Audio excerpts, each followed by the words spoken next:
இப்போ இருக்க கிளைமேட் என்னன்னே ஒன்றும் புரிய மாட்டேங்குதுங்க. எங்கே பார்த்தாலும் சளி காய்ச்சலாக இருக்குது. எனக்குமே காய்ச்சல் வந்து 10 நாள் ஆயிடுச்சு. பசங்களுக்கு சளி பிடிச்சி கிட்டத்தட்ட 1 மாதம் ஆச்சுங்க. இன்னும் சரியான பாடே இல்லை.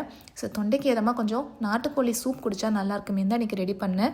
ஸோ பேஜை ஃபாலோ பண்ணிக்கோங்க. ஒரு சிம்பிளான ரெசிபி, ஆனால் டேஸ்ட் ரொம்ப நல்லாயிருக்கும். ஃபஸ்ட்டு ஒரு குக்கர் எடுத்துக்கோங்க. எண்ணெய் விட்டுட்டு கடுகு தாளித்து விட்டுட்டு சின்ன வெங்காயம், கருவேப்பிலை, இஞ்சி பூண்டு பேஸ்ட்டு, அதை நல்ல பச்சை வாசனை வதக்கத்தையும் அரை தக்காளி ஆட் பண்ணியிருக்கேன். ஒரு கையளவுக்கு நாட்டுக்கோழி ஆட் பண்ணியிருக்கேன்.